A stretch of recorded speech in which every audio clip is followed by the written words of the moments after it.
Bonjour chers amis, j'entends beaucoup dans mon cabinet des personnes qui viennent et qui me disent écoute, je suis bourrée de complexité.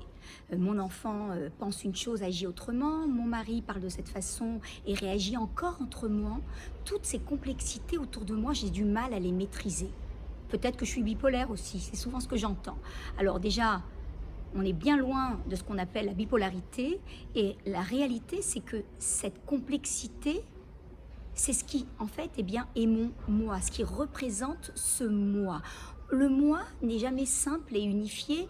Nous sommes une multitude de complexités. Et c'est comme ça, d'ailleurs, Thierry Gaubert, dans son livre, parle de ces différents personnages locataires qui habitent à l'intérieur de moi, ces locataires de l'âme et du corps. En réalité, ces locataires interviennent selon les situations avec des sentiments, des pensées et des attitudes toujours différentes. Et en réalité, eh bien, c'est tous ces schémas de pensée qui font de moi ce que je suis. Mais en même temps, elles sont souvent contradictoires. C'est souvent elles qui me drivent. D'un autre côté, vous m'avez souvent entendu le dire, nous cherchons une forme d'équilibre dans la vie, une forme d'homéostasie. Et là, quelque part, on va dire, avancer avec ses forces, au contraire, c'est loin d'être l'équilibre. Et pour cela, je vais revenir à une approche, à mon sens, très intéressante, c'est l'analyse transactionnelle. Alors, l'analyse transactionnelle est née aux États-Unis en 1950 et le père de l'analyse transactionnelle, c'est Eric Berne, c'est le docteur Eric Berne, et lui parle de tous ces états de moi. Oui, parce que nous avons plusieurs états de moi, et il explique en réalité, en comprenant le jeu subtil de tous ces personnages, de tous ces locataires, on va pouvoir finalement les utiliser pour nous et plus contre nous, en faire une force. En fait, c'est comme si on avait une pièce de théâtre où les personnages, le rôle des personnages était écrit à l'avance. Eh bien, ces personnages, je vais vous les présenter. Ces locataires, je vais vous les présenter. On a à l'intérieur de nous ce qui s'appelle le moi parent. Après cela, on a ce moi adulte et on a ce moi enfant, le moi parent, le moi adulte et le moi enfant. Et tous ces personnages en réalité font partie de cet immeuble corps. Chacun est dans un étage et ensemble, eh bien c'est avec cela que l'on va composer dans notre vie. En même temps, c'est dans cet immeuble qu'il va y avoir un mélange du passé avec le présent qui va en fait créer l'avenir. Thierry Gaubert donne un très bon exemple, une métaphore que je vais vous demander de bien comprendre et c'est ce qui va nous aider à avancer dans ce déroulé. En fait, il dit que nous avons une feuille et cette feuille, en réalité, eh bien, c'est le moi parent qui va la tendre au moi adulte qui va en fait eh bien, délimiter le cadre, l'image et c'est l'enfant qui va prendre ses feutres et colorier l'intérieur de ce cadre. Gardez bien cette métaphore parce que ça va nous aider. Donc ce parent qui tend cette feuille blanche à cet adulte, à ce moi adulte qui va en fait eh bien, délimiter et mettre en fait un espèce de cadre et c'est cet enfant qui va prendre ses feutres et colorier l'intérieur eh bien, du dessin. Donc en fait c'est avec tout cela, avec toutes ces contradictions que je vais avancer. Alors laissez-moi vous présenter ces différents personnages. Alors on a ce moi parent. Ce moi parent, en fait, ce sont tous ces sentiments, toutes ces pensées, tous ces comportements, ces attitudes qui, en fait, viennent de nos parents, de nos référents parentaux. En fait, eh bien, c'est tout ce qu'on a pu copier en termes d'attitude. C'est vraiment les limites que l'on va installer, les permissions dans la vie. Tu dois, tu ne dois pas. C'est aussi celui qui sécurise, celui qui encourage, celui qui va aussi protéger. Mais dans n'importe quel mode, vous avez toujours la face cachée de ce mode, vous avez toujours le côté négatif. Et ce moi parent, eh ben, il peut être intrusif, exigeant, contrôlant. D'accord? Il peut aussi étouffer. Ça, c'est la présentation du moi parent. Après ça, nous avons face à lui le moi adulte. Le moi adulte, en fait, ce sont aussi l'ensemble de ses sentiments, de ses pensées, de ses comportements, de ses mots, qui en réalité sont connectés à l'ici et maintenant, ici et maintenant, c'est celui qui est là, présent, dans le moment actuel. C'est celui qui va prendre les informations extérieures et qui va en faire quelque chose, des informations aussi intérieures. C'est celui qui s'adapte, c'est celui qui a confiance. En fait, c'est un petit peu le cerveau gauche, le cerveau analytique. Et aussi, ce moi adulte, il a aussi son côté plus sombre, c'est qu'il peut être parfois dur, distant et parfois très spontané. Et face à eux, on a ce moi enfant. Ce moi enfant, en vérité, c'est en fait, c'est cet enfant qui, en vérité, de qui émanent toutes ses pensées, ses émotions, ses attitudes, mais en fait, tout le sens de l'intuition, de la créativité, de l'humour. J'ai envie de dire qu'à n'importe quel moment de la vie et à n'importe quel âge, on a besoin d'être dans l'humour, dans la créativité, dans la spontanéité, dans l'intuition. Et ce moi, en fait, enfant, il a ce bon côté, mais en même temps, si les blessures du passé de l'enfant sont trop présentes, on risque d'être finalement rebelle, être dans la fuite, dans l'autodévalorisation ou encore dans l'autodestruction. C'est cet enfant qui est dans le manque de contrôle.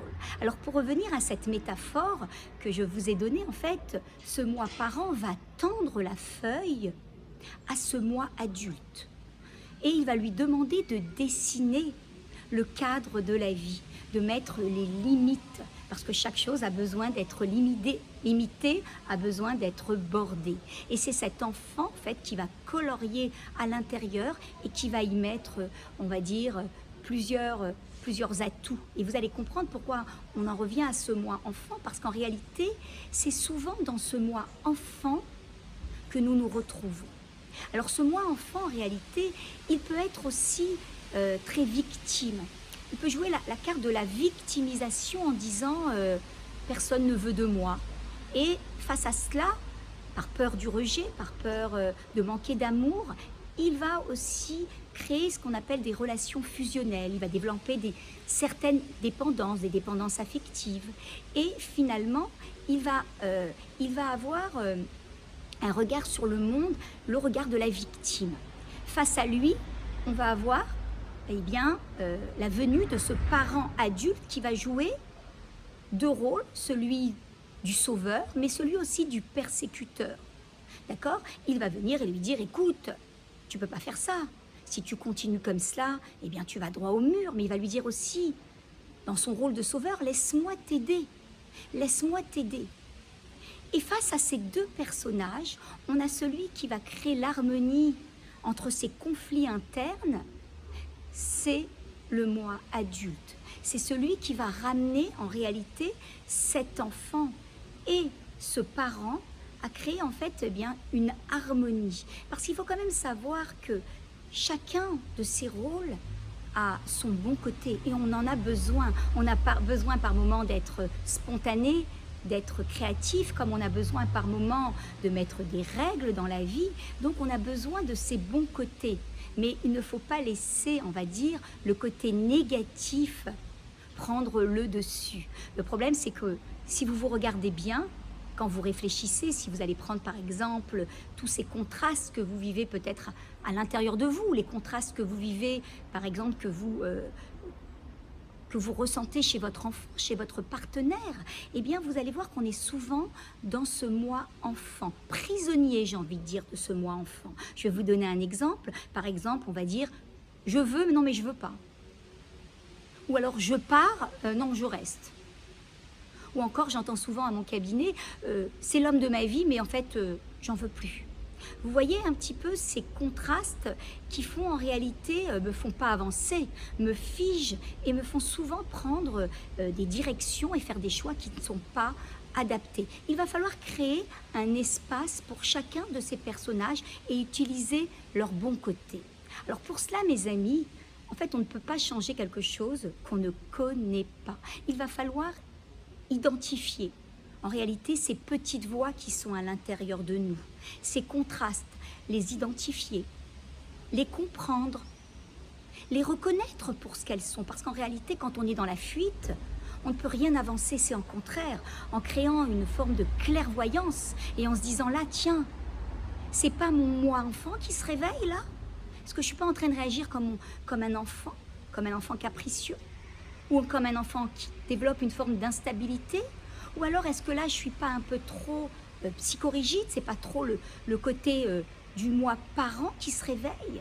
Donc essayez d'identifier en réalité le côté de chacune de ces petites voix et essayez de faire justement créer ce qu'on appelle une cohésion. Et pour cela, quand par exemple on a ce moi parent qui revient, en fait c'est essayer justement d'identifier toutes ces croyances qui ont appartenu aux bâtisseurs du monde. Ça veut dire que nos parents, ce sont nos bâtisseurs, mais en réalité, ils avaient des croyances en fait, qui les ont aidés à ce moment-là. Et moi, finalement, tant que je n'ai pas clarifié mon système de croyances, j'avance avec toutes ces croyances qui ne m'appartiennent pas. Il faut savoir qu'en réalité, 80% de ce que vous êtes ne vous appartiennent pas, appartiennent à ces bâtisseurs du monde. Ce que vous êtes, ce que vous obtenez ou n'obtenez pas, c'est réellement le résultat de ces croyances limitantes que l'on a en fait développées à l'intérieur de nous, ce que l'on pense sur les hommes, sur les femmes, sur les patrons, sur l'argent, sur le mariage. En réalité, ce sont toutes ces croyances, ces forces invisibles qui me dirigent à obtenir ou ne pas obtenir. Donc j'ai envie de dire, faire un tri dans ces croyances. Qu'est-ce que je garde qui est bon pour moi et qu'est-ce que je me défais? Et faire ce qu'on appelle retour à l'envoyeur. Retour à l'envoyeur. Donc ça, c'est un premier travail, de travailler son système de croyances, le clarifier son système de valeurs également. Qu'est-ce que c'est qu'une valeur? Je le dis souvent, une valeur, ce n'est pas qu'une valeur religieuse. Une valeur, c'est quelque chose qui m'anime de l'intérieur. En fait, c'est une partie de mon ADN. Vous comprenez que là, je vais commencer à fonctionner avec mon entièreté.